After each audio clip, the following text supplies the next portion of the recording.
It might be out of topic, but if you watch this video till end, I bet you won't regret it. Oh hai, assalamualaikum rekan. Jalan jajan di seputaran Penayung, salfok dengan gerai kue jajanan pasar pendatang baru. Yap, ini dia kue-kue Platy Kitchen.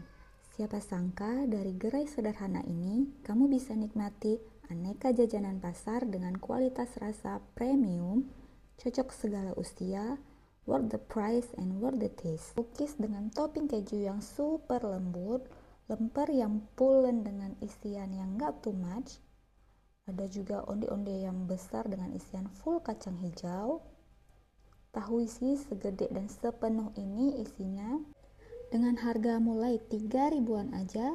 Juga ada misoa bihun favorit Minja dengan kombinasi ayam cincang berbumbu. Juga pastel sayur full bumbu dengan topping telur rebus. Semua menunya wajib kalian order.